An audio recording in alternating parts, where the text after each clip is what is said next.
in the history of mankind, you're going to listen to a speech like this, and afterwards nothing's ever going to be the same again. The beginning. On October 8, 2003. 2 years before the 100-year celebration of Albert Einstein's theory of relativity, a blockbuster scientific paper was presented that rendered the theory of relativity obsolete. The paper, called The Basis of the Vortex Theory, was presented at the 53rd International Conference on Nuclear Spectroscopy, a Nuclear Structure. Nucleus, 2003. Sponsored by the Russian Academy of Sciences, taking place at the Moscow State University in Russia. Today, scientists have ignored the conflict between relativity and quantum mechanics. But when you talk about a tiny space like a black hole or the Big Bang, there is a problem with all theories. Introducing the vortex theory by Dr. Russell G. Moon. The mathematics of the vortex theory thesis proves precisely and exactly how matter shrinks and the phenomenon of time slows down. It gives an exact mathematical explanation for the length shrinkage and time dilation effects associated with the famous Michelson-Morley experiment. The vortex theory's first published experiment ever changed the speed of light. Yes, an experiment that changed the speed of light.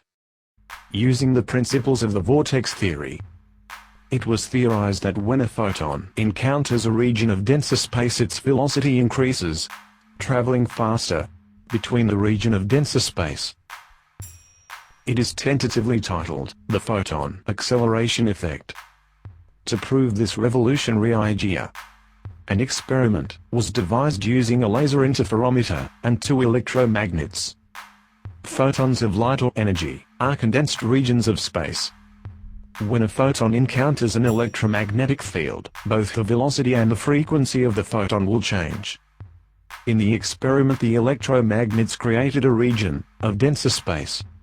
When the photon passed through this region of denser space, it speeded up the photon, creating the interference patterns shown here. This is by far the greatest experiment ever conducted in modern physics. It shows the speed of light is not a constant as predicted by Albert Einstein. The speed of light can be changed, and was changed, by this revolutionary experiment. What does this mean? The era of Einstein is over, and a new era has begun. Dr. Russell G. Moon has proven Albert Einstein's theory of relativity to be wrong. The fourth dimension is not made out of space and time. The speed of light is a variable, and not a complete constant, depending on the point of view. Albert Einstein's famous equation, E equals mc squared, is rewritten, because E does not equal mc squared anymore. During the National Conference on Nuclear Physics in St. Petersburg, Russia, this revolutionary experiment was conducted at the St. Petersburg State University. The organizing committee vice chairman was Professor Konstantin Grudner. Currently he is head of the Nuclear Physics Department of St. Petersburg State University. The published paper on the experiment that changed the speed of light was later titled the St. Petersburg State University experiment that discovered the photon acceleration effect. The organizing committee chairman was Professor Yuri Oganesian. Frontiers in the Physics of Nucleus took place on June 28 to July 1, 2005. Professor Yuri Oganesian is responsible for heading the team that discovered the man-made elements we now find in the periodic table of elements. In 2006, working at the Joint Institute for Nuclear Research in Dubnya, Moscow, the latest element 118 was announced. It was named Ununoctium 294. Before we explain this new era in science, we need to view man's vision of the universe. Our knowledge of all the physical sciences is based upon matter, space, time, energy, and the forces of nature. The fundamental principles of physical science, that are the foundations of engineering, physics, chemistry, thermodynamics, and astronomy, and everything else we encounter in the entire physical universe, are fundamental unknowns. The first and most important of these fundamental unknowns is mass. Mass is the single most important scientific characteristic of matter. It is the one characteristic of matter that is used in all of the formulas of physics and engineering, to explain the motions of matter. And yet, it is a complete mystery. It is a mystery, because although science knows what mass does, it does not know what mass is. Here we have a picture of a hydrogen atom, with a proton, an electron, but no scientist in the world can point to its mass. Hundreds of years ago, Sir Isaac Newton discovered the famous mathematical relationship that describes the attraction of one mass for another mass. He called it the law of gravity. And even though he used the principle of mass to discover this great law of physics, not even this greatest of all scientists could explain what mass was. The law of gravity only explains what mass does, it cannot explain what mass is. I have explained phenomena by the force of gravity, but I have not yet ascertained the cause of gravity itself, and I do not invent hypotheses. Sir Isaac Newton, 1643, 1727, Albert Einstein, discovered the relationship between mass and energy, and used it in his famous equation. But not even the great Albert Einstein knew what mass was. In the beginning of the 1900s, two of the most important theories in modern physics had no connection at all. They simply don't match. Relativity, which is used to describe the macro, heavenly bodies in our universe, and quantum mechanics, which is used to describe the micro, the atoms, which are viewed as particles. Einstein explained that gravity is just geometry. Mass warps space, and so objects tend to slide down the geometrical warps that other objects create, moving closer together. When we first look at this, it looks like gravitational attraction. Unfortunately, the theory of quantum mechanics has a total different explanation for gravity. It proposes gravity is an effect generated by a tiny particle called the graviton. But the graviton has never been seen. And it will never be found. Because it doesn't exist. Einstein used time to explain how space was constructed. This explanation of space then defines how matter is constructed, while the explanation of matter is then used to explain how energy and the forces of nature are constructed. But time does not exist. Just as Einstein's theory of relativity is based upon the proposal that time exists as a fourth dimension called space-time, and is therefore a fundamental principle of the universe, the vortex theory is based upon the proposal that time is not a fundamental principle of the universe. Instead, time exists only as function of motion, a phenomenon created by motion. This reduces the five pieces of the universe, matter, space, time, energy, and the forces of nature, to four: matter, space, energy, and the forces of nature. All of the other theories explaining the universe's construction depend upon the existence of time.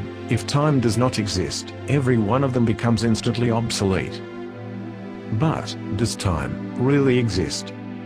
The concept of time plays a major part in both the explanation of how the universe works, and how the universe is constructed. Time is used in almost every important physics equation in science. To discover the truth about time, consider the following philosophical question: if all of the motions of everything in the universe stopped, and then started again, is there any way to tell for how long they were stopped for? The answer is no. In the vortex theory by Dr. Russell Moon, time does not exist. Time is a function of motion, a phenomenon created by motion. Space, instead of being made of nothing, is made of something. Matter, instead of being made of something, is made of nothing. Protons, electrons, and neutrons are not made of something. Instead, they are holes in space. In fourth-dimensional space, protons and electrons are connected by a vortex of three-dimensional space. This vortex begins as space flows into the proton, then out of it, and into fourth-dimensional space, then back into the electron, where it again emerges into three-dimensional space. A second vortex now flows from the electron to the proton in three-dimensional space, creating a hydrogen atom. This is the basis of the vortex theory. These two vortices create a circulating flow containing a fixed volume of space. This circulating volume of three-dimensional space continually flows from the proton into fourth-dimensional space, and then into the electron. Here, it exits the electron, flowing back through three-dimensional space, and into the proton once again. Every single atom, in the periodic table of elements, contain vortices connecting the protons with electrons. Stated simply, everything is made of only one thing: space. There is only space and motion. The only thing that exists in the physical universe is the substance of which space is made of. Space is not space at all. Space is not void. Space is a multi-dimensional substance that everything in the three-dimensional universe is made of. The vortex theory introduces a revolutionary vision of the universe, unlike anything anyone has ever seen before. This revolutionary vision is able not only to explain all of the phenomena that the theory of relativity could explain, but also a host of other scientific conundrums that the theory of relativity could never explain, such as the explanation of Sir Isaac Newton's three laws of motion, something that has never been done in 300 years of trying. The explanation of how one photon or electron can create an interference pattern in Young's famous two-slit experiment, something that has never been done before. The explanation of the mysterious half-spin of particles, something else that has never been done either. In fact, the never-been-done list also includes the conservation of charge, the conservation of momentum, the conservation of angular momentum, the conservation of mass and energy, the first-ever explanation of the mystery of entropy, the explanation of the recently discovered dark matter and dark energy effects, what the neutrino particle really is, and why it possesses both matter and energy characteristics. And if this isn't enough, the vortex theory was then used to re-explain what we previously believed was right, but instead was found to be wrong, such as the particle and wave characteristics of both matter and energy, how the proton, electron, and neutron are really constructed, the explanation of the four forces of nature, the unification of the forces of nature, something that Albert Einstein spent 20 years of his life trying to do, mass, energy, acceleration, ionic and covalent bonds in chemistry, why all particles possess the same amount of charge, black holes, Planck's constant, Newton's law of gravity, Coulomb's law of charges, the quark theory, quantum entanglement and so much more. There are a total of 73 discoveries listed below. Pause the video to read them in detail.